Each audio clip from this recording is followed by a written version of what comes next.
Fantastic. Right, let's get stuck into it. Welcome back to the podcast. This is Club Iron, and we're going to talk.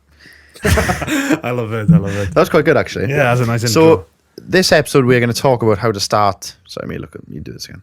This episode, we're going to look about how to start self-improvement. We're going to look about. That makes absolutely We're no going to sense. look at how to start self-improvement. Now, self-improvement is an everlasting journey. It's one that we're not going to ever finish, ever. And it's one that's going to take time, effort, sacrifice, discipline. It's going to have ups, it's going to have downs. Anyway, I have started a self-improvement journey as of probably last year when I was at my lowest point of depression, being suicidal. Hasn't come far from there, but he's come some. I've gone about 10 feet. 10 feet. But then I met Mr. Knott, and then we started working together. And then he retracted back to what he was before. And then I got back into depression. I'm there now. But, you know, and that's when I probably started my self-improvement journey, where I started to take things a bit more seriously. And these are the steps that I sort of took to improve myself. If we look at things statistically, I'm in much better shape now than I was last year by miles. And I've got more metrics under my belt that I'm happier with. You know, my relationships are better with people. I have less friends, but better relationships with my friends that I care about. Am I financially better off? No, not right now. But that's part and parcel of going full time in your own business. You know, you're not going to financially prosper straight away. Yeah. Anyway, that's a separate point. Yeah. But I started off in times of crisis. I started looking at my friendship group, and I think to start yourself improvement journey, you first must look at what's around you. Maybe I don't know actually if I agree with this. Well, it's surrounded by greatness. Is it better to start externally or internally?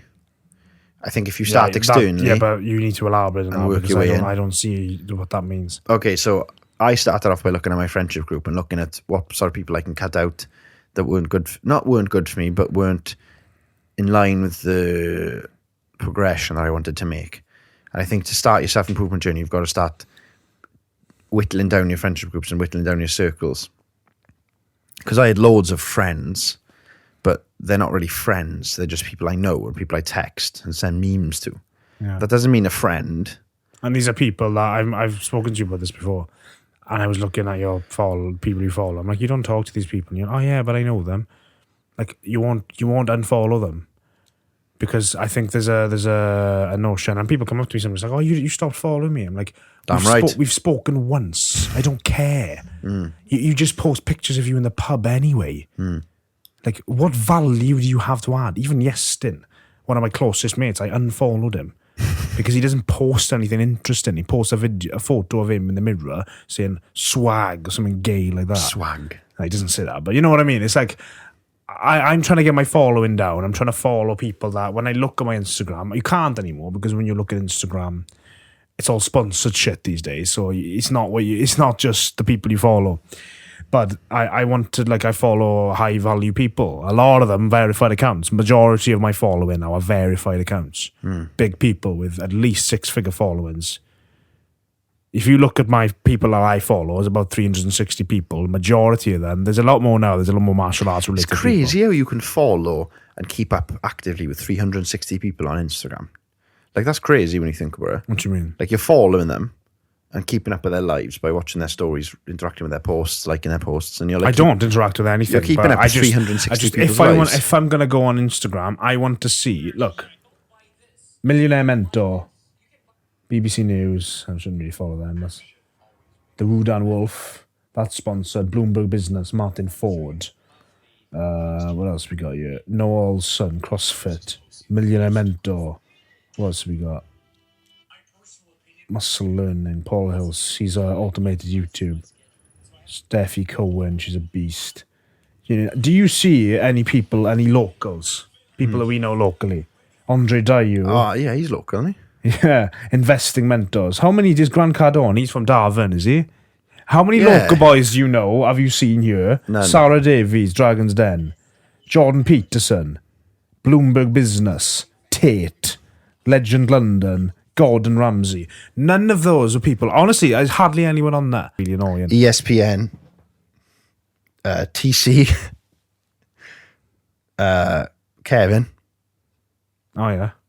Matchroom Boxing, Chris Eubank Jr., Cartel Strength, PBD, Lee Hanford the barber, Josh Bridgman, All these bodybuilders. yeah, Nicky Rod, Mama's Academy in Pontardawe, Sam Mordell. Yeah, that's better. I think a lot of people, and that's kind of playing into your point, but I want to kind of sidestep because I think you've given a very, very specific example of one thing you can do. I've got a process here of creating self-improvement journey. Yeah, but I don't think that's correct. And we can discuss it. That's the point. Okay. No, stop moving on because I want to elaborate on what you said. No, I was just going to elaborate on what I just said. I've gone on. I was going to say that if you whittle down your friendship group, you're whittling down the amount of mental energy you give to other people. Because I was so guilty of that in the past, giving my mental energy to people, just useless energy. Just talking about random crap. Yeah, but again, it's a very specific example of something you can do, and that could be a first step. But how you have, before you can actually, this is what I'm trying to say. I think we need to step back here and understand, what really goes into self-improvement. Because you're just giving people a couple of things they can do, and that's perfect. Try these things. This is how you do steps. it. Actionable steps, yeah. But I think before you can do that, you need to understand why you're doing that. And you talked about internal, external. I think you could look at achieving self-improvement and getting to being more self-aware by doing two things.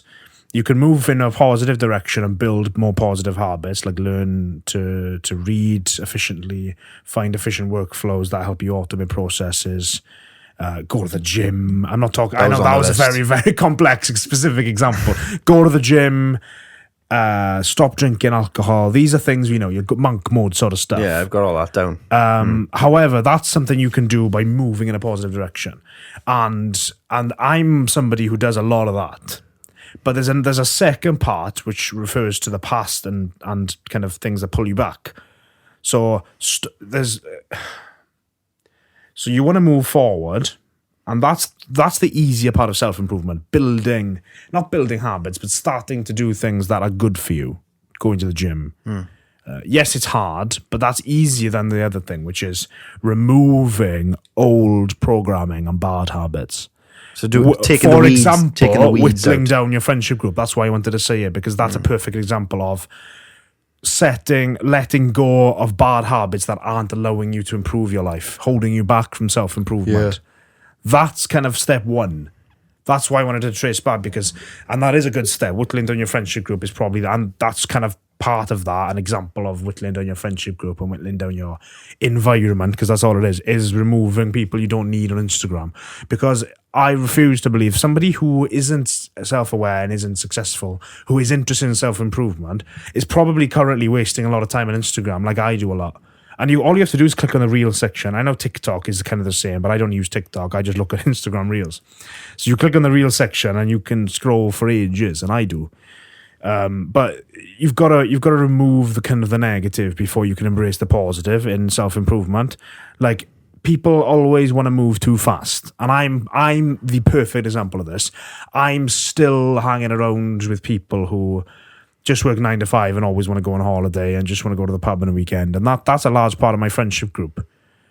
And I end up turning into that, and I cannot become a 7-figure entrepreneur or somebody who has a very fulfilled life that includes real health, wealth, and love. If you want to go down the next level stuff, I'm not going to promote them now, but because you don't really know what I'm on about. But there's a step that I need to take before I can really, because I do a lot of the positive. I do a lot of the building efficient workflows. I go to the gym.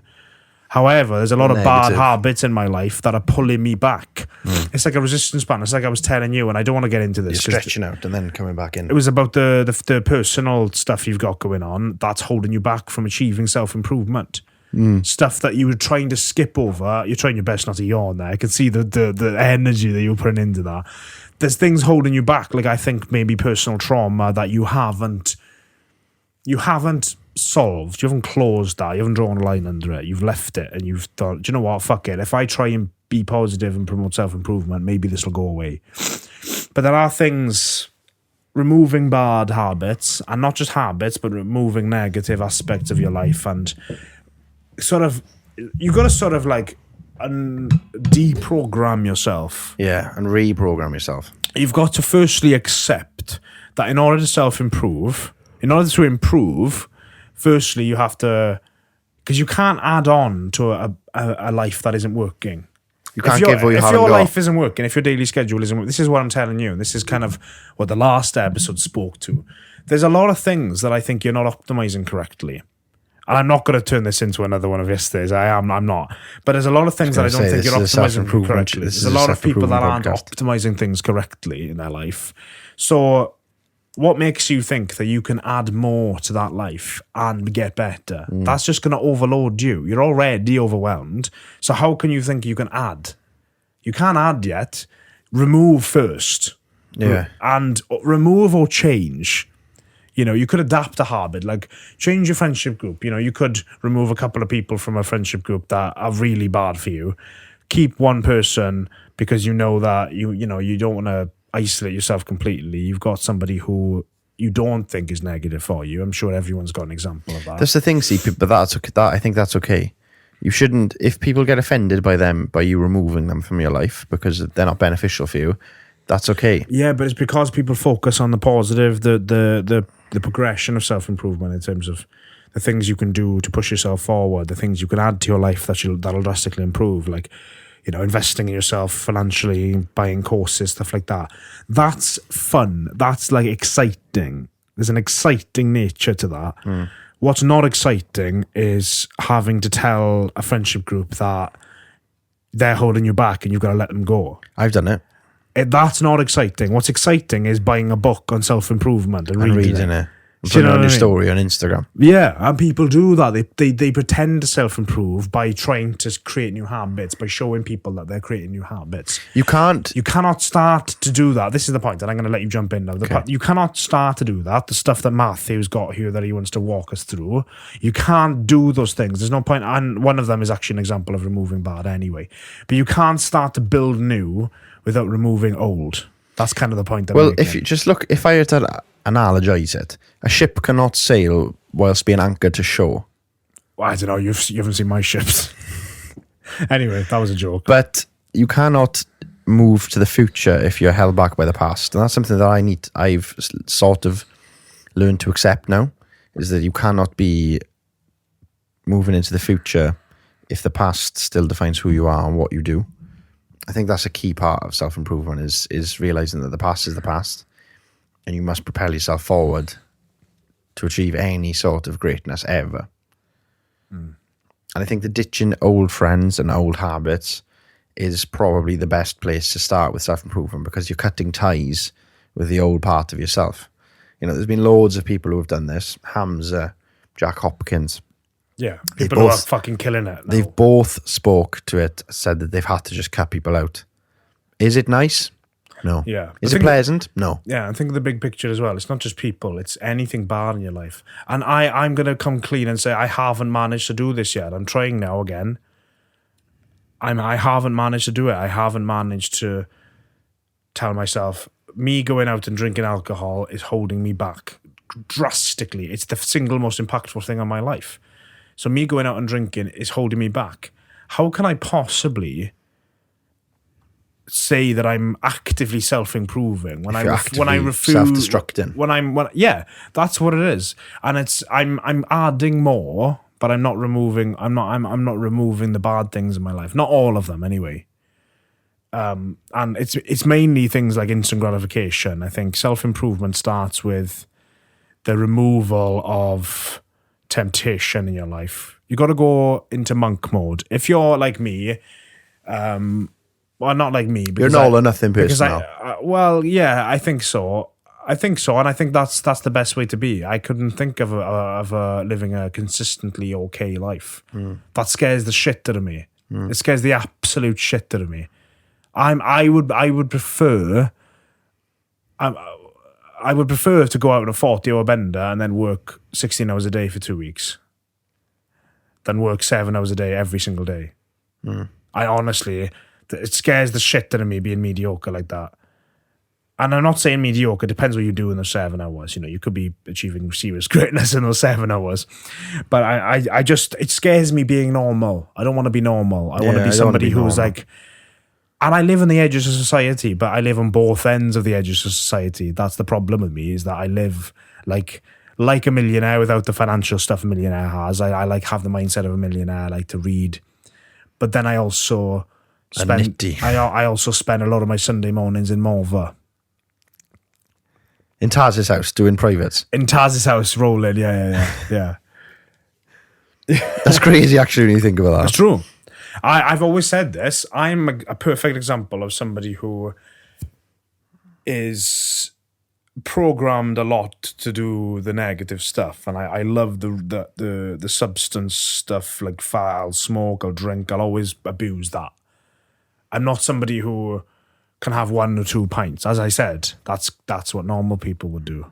I go in, I commit, right? But I commit to both. Like, I can't. And what I've found is, and to make this relevant, instead of just talking about how destructive and successful my life is at the same time, I push forward so far, and it's like a resistance band. I'm being held back by a resistance band. Do you know have you seen now where they run and there's somebody holding a resistance band, they're trying to run.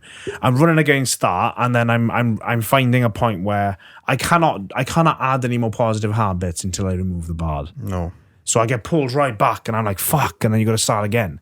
So I know I've spent basically 17 minutes introducing self-improvement, but so be it. If that's all we get out of this episode, so be it. We can always speak more about this. Because yes, I suppose we can. You know, the most important thing before doing the stuff that's exciting, because I know a lot of people look at self-improvement and they think, I'm going to self-improve. Yes. I'm going to buy a book on self-improvement. Firstly, that's procrastination, but the most important point there is that you got to look at your life and what's not working. Because if you're thinking, right, I've got to self-improve, there's a lot of stuff that isn't working. That's a fact. You know, if you're thinking, you know what, I've built a consistent life here. I'm doing well for myself. Fair enough. You're optimizing and you're adding. You're making those 1% improvements. But to start off with, to build a foundation, get rid of the bad, and then it'll figure itself out from there. I'm sure it will. If I didn't have the temptation, if I could remove my dependence on alcohol, because I'm not an alcoholic by any stretch. I have a heavy drinking weekend once every fortnight. It's fair to say, isn't it? And I'll probably have like a glass of wine on a Friday, but the next week I'll go out all weekend. Do you know what I mean? If I can remove that, I think everything else will figure itself out. So we should rephrase this topic then and call it the importance of cutting out. No, I want to call it the importance of self-improvement. Part 1. No, yeah, because I want people to think I don't want people to think self-improvement is just the stuff that's pushing forward. I want them to think of it first as removing bad. Well, it's holistic, because isn't it? When you say self-improve, you think, right, improve. Things that I can do, forget the past, things that I can do to move forward. But you don't think self-improve, you have to walk right back to the beginning of life and then kind of start again from scratch. You have to build a blank canvas to improve off. Yeah. You know, you haven't built the foundation. If your foundation consists of negative habits, you cannot build on that. It's shaky. You've got to build a solid foundation. It's trying to grow on torrential. You can't build a skyscraper on a pile of sand. No. That's kind of what I'm getting at. That's a nice way to think of it. Actually, that's just come to me. Anyway, you can go through a couple examples now because I think I've made the point now quite clearly. Yeah, I don't want to rush through the other examples because quick now. Come on, 5 minutes. Because I don't really want to. I want to spend a bit of time. Do you want to continue on this point then, and then do a part 2 for the actual steps? Yeah, we'll do how to start self-improvement. Then how to start self-improvement, and then the second one will be 4 steps to self-improvement. Yeah, because obviously there's I'll speak to this now then, considering we're going to do a future episode. We'll speak to this as a very academic phraseology. The 4 steps to self-improvement: get up early, create a workout plan, have a diet plan, have a consistent diet plan, and have a solid routine. I mean, just to touch on them briefly, nutrition is everything. What you put into your body, you can only get out of your body what you put into it. If I'm eating McDonald's every single day, I'm going to get McDonald's results. not going to get good results. Yeah, this is why I was telling you. I think sometimes you skip your vitamins. Sometimes you don't quite get all the veg in that you should be. It's probably because I usually skip the veg as well because it's not actually planned. It's up to us to decide what we have. Yeah. And I think we kind of skip it because it's not a macronutrient. Yeah, but the importance of we're skipping micronutrients. That could be the vitamins, minerals, and micronutrients. But I think you've got to start self-improvement first by looking at the past and reflecting on where you can go, where you can move forward. I haven't really thought about that until now. I think that's a good point you made about the past. People don't think about it. They think about improvement. People see self-improvement as like the whole like TikTok craze of like going to the gym and stuff like that. But that's true. It is true. But self-improvement starts with you, and it always will. And the best way to self-improve, and a lot of those videos are accurate. You just go to the gym, read more, drink water. Yeah, that's all you have to do. There's more to it. But that is literally all you have to do in terms of physical things. But you're not going to really, really improve your life in that sense. Like, I can go to the gym, yeah, but if I'm still going out on a 40-hour bend on the weekend, the healthy habits I'm building are completely null and void because I'm destroying my body. Yeah. That's the point I'm making. You know, yeah, I can add all those things in, but you've got to have a real conversation with yourself. Well, who am I? What does my life actually look like now? And is any of this any beneficial? You know, because people think they start self-improvement with the back against a wall and all they have to do is add new to move forward. But there's not like that. You kind of like stood sort of midway down a road and you can turn around, look back and then pull things out and then you can propel yourself forward. People look at it as if like, right, I'm back's against the wall. All I can do is go forward. All I can do now is add new things to my life to move forward. But really you remove the bad by kind of 360, look at the past. What have I done in the past? And if it's clearly not working, like I know I'm at the worst financial position of my life. Every other aspect of my life is actually probably at its best, but I've got to look at the things that I've done in terms of financial acquisition in the past haven't worked. They haven't worked. Right. So I need to now deprogram. I don't even know if that's a word.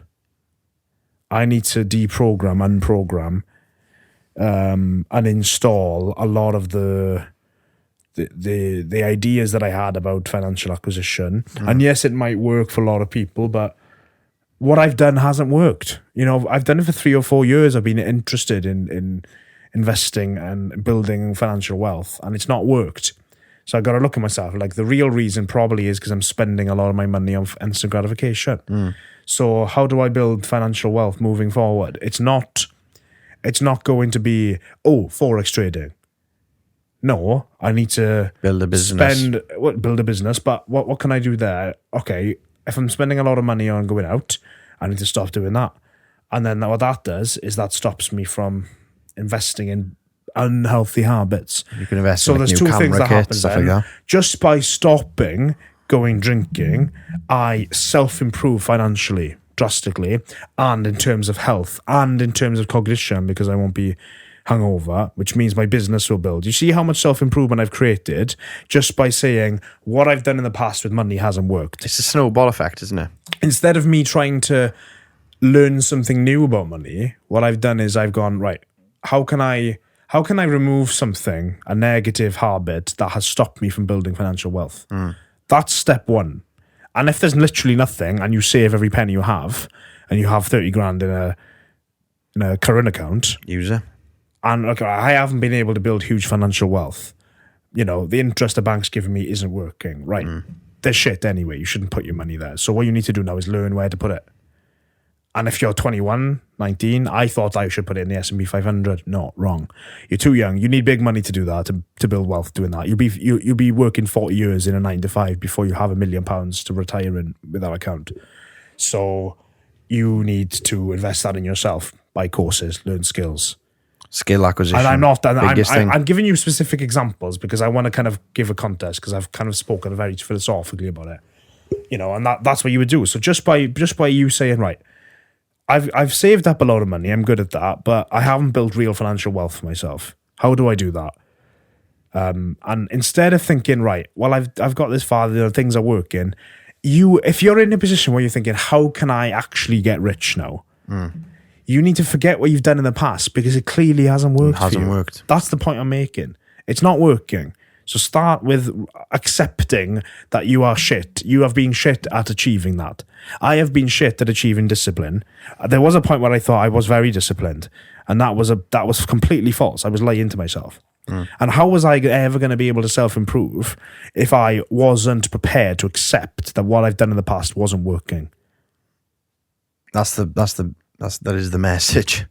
It is. It's acceptance of your previous failure, acknowledging your previous failures by turning around, looking at your past, and realizing that you're not stood with your back against the wall. You can move forward by not moving, picking and choosing what's worked and what hasn't worked, and what's beneficial and what's negative in your life, and what you know. Because I refuse to believe there are people out there that think there's absolutely nothing in my life that I could get rid of that would improve my life. Yeah, I'm not trying to hear all that stuff. Like, come on. That wasn't the old me, because I knew there were some things, but that was partly the old me because I didn't want to accept that I'd failed in my self-improvement journey so far. And by the way, self-improving is failing as well. Failing is self-improving. So don't think that you're moving backwards. You're always moving forwards, because there's education as well. Failing and spending all my money on drinks on the weekend is failing, and that's moving me backwards in my goal to become rich. But it's moving me forwards in my self-improvement journey because I'm accepting now that this isn't working. I've got to stop drinking because that's affecting me, because I buy a pack of fags. I spend all weekend out. I don't sleep. It messes up my circadian rhythm. I'm hungover, so no business work gets done. I spend all my cash, so I have no money in my bank. All of those things are negative outcomes from one action that I was trying to justify. And now, by accepting that part of my past has to change, yes, it's scary, and I somehow believe that I'm not capable of doing that, and that's not possible for me. That's another thing, but that's a self-belief thing, and that's a whole different episode that I'm not going to touch on. But people know what they need to do. I'm not special. Yeah, I'm people honestly are just not too special. scared to confront it. I've just built enough self-awareness now to at least accept. So what I've done now, I haven't achieved self-improvement. Well, I have, but I haven't achieved success internally. But I've achieved the point where I can at least acknowledge that I've actually failed quite miserably in my journey so far. And by accepting that, I've succeeded as well. You're just annoyed by that fucking fly now. Arthur's following a fly around the room. But yeah, that's what you have to do. You have to accept the previous failures, and that's the imagine. That's the only way you're gonna be able to actually improve. And the amount of improvement, you're not going to stay stagnant by just removing bad things from the past. That will improve you so much. You don't even have to think about ways to add new habits. It has a hidden multiplier effect as well, doesn't it? Yeah. Oh, yeah. You literally just spoke about that. If you remove one habit, it's going to create 3 positive outcomes, at least. All of which contributing to incredible self-improvement. Another example, me lying in, getting up early. Getting up early now, as an effect, we have done 2 podcasts. Yes, we've done them back to back. Don't hate us. I'm sure you can live with us. No, there's nothing wrong with that. But, we've done 2 podcasts. I'm going to go train after this, and then I'm going to edit these podcasts. So then they're ready and done by the end of the day. So we've got 3 podcasts ready to go. Yeah. So all we have to do now is focus on the guest podcasts. So this is what I was trying to get you to do yesterday, which you kind of did towards the end. Accepting that you had failed in your attempt to actually be productive in the day. You had failed at your attempt to actually dedicate a significant amount of time as an entrepreneur. You can't call yourself an entrepreneur and work 4 hours a day. We know this. So you accepting that, what that's led to now is you being able to say, right, what can I do now? I know that this hasn't worked because I haven't really been doing that much. I haven't been able to edit more than 1 video a day. That's not going to achieve us true success. It'll do it way too slowly, in my opinion, and other people are going to overtake us, and then we'll be knocked off the market because we're not making quick enough decisions. Yeah, no chance. And your personal self-improvement won't happen because you've invested time in adding something on, next level. You've added that on. But you weren't giving yourself enough time to actually set up the app because you hadn't removed the bad habit of sleeping in. You see how that? Just see, this is a better way of talking about it, I think, in terms of overall self-improvement instead of my bashing last night. But you see that now. I mean, and this goes for a lot of people. You can add things on, and you come up with ideas all the time, like this networking group. Currently, with your schedule, I don't think you're able to add more on. Yeah. I think we need to... I need to stop adding to my plate. Instead of adding to your plate, remove bad from the plate. Yeah. And that might mean... And what I haven't said so far is that a lot of this is going to be incredibly difficult. Like you getting up at 5 a.m. might be incredibly difficult because you might sleep at 10 or 11. And sometimes, some nights that might mean you have sub 7 hours sleep. And I'm not saying I recommend sub 7 hours sleep. I'm just saying if we have 2 businesses now, we have to put time into it. So you've accepted that now. And I'm not going to, again, try and go into that, but you've accepted that. So now it's an easier task for you because at least you admit that it wasn't working and it wasn't going to really achieve true success. No, so how do we improve from here? You've already improved by accepting it. That's self-improvement. That's a success. So now step 2 now is actually applying that and removing the bad habit of getting up late. And by you're only getting up late because your training schedule was too close to your getting up time, and then that was too far, and that was too close to your training in the evening. So you've looked at your schedule and you've gone, the best way for me to optimize this would either be to train in the morning or to get up early and work in the morning, so I have more time. That's a step in the right direction by well, it's not removing because there's nothing to remove, but you've accepted the previous failure because it was a failure. There's no question about it. It was a failure, you know. Not enough time put into the business because of poor discipline in the time you get up and time generally. So you can look at that outside of that now and think, right, how do I manage my time in other ways? Now that I've done the main thing, the main area of discipline, which is getting up early, how can I optimize my training time? And I'm somebody who, in terms of time management, I think about 4 steps ahead of you. It's the one area that I'm quite efficient in, if I want to be. I don't always practice it. Except for this morning. Oh, I was 6. Yeah, fair enough. And yeah, but you know that I beat myself up over stuff like that. Because I know 6 minutes is a lot of time. You can do a lot in 6 minutes. And I know what the consequences of that 6 minutes could be. Like, we're a little bit later now. I should have eaten breakfast before you came. I could have. So that's knocked time into the future. You know? So, and this is why I'm able to help you in this area, because I think time management is something I've tried and tested, trial and error. You know, there are other ways now. So once you've done this for a few weeks, I wouldn't ask you to do anything else right now.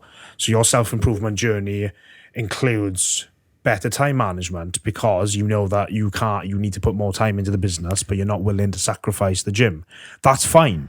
I'm not saying don't train, don't go to BJJ. Yeah, we're going on to last night's topic. No. Okay. I'm taking you through a couple more steps to help people. So the step 2 then would be, okay, I've got up earlier. That's drastically improved my life. That's drastically improved my input to the business, which has improved the output. It's self-improved me because that's led to financial returns, so I can afford better nutrition. Yeah. Huge self-improvement because of the roll-on effect. Step 2 then, okay, what else can I do with regards to time? How can I optimize my time even further? You know, I'm enjoying the gym, but at this point, maybe I could shorten the time I do that. Maybe I could train at a different location. Maybe I could change the days I train so that I'm not doing BJJ and weight training the same day, which means that I can't apply myself fully to my business. These are some examples of things you could try then, and then you kind of work your way up the ladder and you get to a point where I'm not there because I'm not consistent with time. But when I am on it, I'm quite good. And you'll get to the point where being 15 minutes late is a huge deal. Whereas a couple of months ago, you're better now, but a couple of months ago, you didn't see a problem with that. I saw a huge problem with that because that was 15 minutes of my day that I was sat there waiting for you. Do you know what I mean? And I'm going to move on now. We can move on. We've only got 8 minutes left on this because I don't want to get back into yesterday's conversation. But these are the sort of thoughts that I go through with regards to self-improvement. Do you think it's beneficial for us to record a podcast in batches then? because we sort of speak about the same topics. Yeah, because we don't have to set it up. That's time saving. That's another example of time management. We only have to set it up once. Yeah. And we've got 6 weeks, 4 weeks worth of podcast out of it, 6 weeks of the podcast out of it. That's 6 weeks of solos that we've already recorded. It's true. You know, and we've only set it up once, and it does take 25 to 30 minutes to set this up. If we do that 3 times, that's an extra hour of time over a couple of weeks that we've saved. All about compounding. But people don't think these things matter. But all of a sudden now, we've improved. You've self-improved because there's more time now to put into the business, because once you've edited all of this, you don't have to worry about editing for solos or recording for solos for a few weeks. That frees up space in your mind as well for more mental health. Yeah, all I have to do is schedule. Can you see how this rolls onto so many bigger things? And I'm not just talking to you, I'm kind of talking to the people as well. That's something I think about a lot, and that's why you were slightly confused before with my aggressive time management. It can be negative, but when you really want to self-improve, you'll get to a point in certain areas, because in a lot of areas I'm still very basic self-improvement because I haven't managed to remove the bad. But by removing the negative and accepting that me getting up at this time wasn't really working for what I think I need to put into the business. Yeah. So now you've managed to go a step forward and apply that understanding in a positive way. So by looking back at your life and saying what's not working, you can it's easy to find steps to move forward. You know, what's not working. It's all about acquisition of marginal gains and compounding. What's not working for me at the moment? I have no time to work on the business because I'm always working in the business. So the plan then, a step to employing an editor. So make money. Make money. Do you see now? How do we make money? More time in the business. How do we need to break this down onto plans. How do we put more time in the business? Optimize my time management. How do I optimize my time management? By accepting what I'm spending too much time on. Yeah, we need to plan this. Employing an editor and moving to Dubai and meeting and being on First Things First. The road to there, it starts with you getting up at 5 a.m. Imagine if you told me that. Yeah. I'm gonna let you have closing remarks because we've only got 6 minutes on the camera now. Yeah, well, I hope that's helped someone. Again, I hope I haven't turned this into me talking the whole time. I have. You do that a lot. It's because I don't know. I tend to talk continuously for a long time. Yeah, and I don't interrupt you because I don't interrupt. Go on, man, have a. I just think. As I was saying, I think self-improvement is literally all about the acquisition of marginal gains, banking them, and then compounding them. And I think if you incrementally increase the rate of self-improvement, you're not going past the point where you're so absorbed in it that you feel fatigued. Mm-hmm. You know, it's like our diets were gradually tapering down calories. If we did 2,500 to 1,200 calories overnight, we'd be fucked. Yeah, don't be hard on yourself. You slowly strip away, and that's where all self-improvement is. You strip away the bad and replace it with positive. And it could take time to strip away the bad. It's not just like, okay, I'll just remove the bad. Gone. Yeah. Now I can improve. It's not like that. It's slow. It's acquisition. It's the slow acquisition. But 1% every day. That's kind of what you should do. Kaizen, motherfucker. Kaizen. That's what it's all about. Kaizen, motherfucker. That's the intro, that is. But anyway, me and Alex are going to be in Cambodia next week. We're going to do a meet and greet out there. So if you want to come and say hello to us when we're in Cambodia, then please feel free. Message me for more details on that and I'll get back to you. Anyway, have a nice day, guys. I'll message you for more details on that because I'm yet to hear about this. You know about this, brother. But anyway, we'll see you in Cambodia and have a nice day.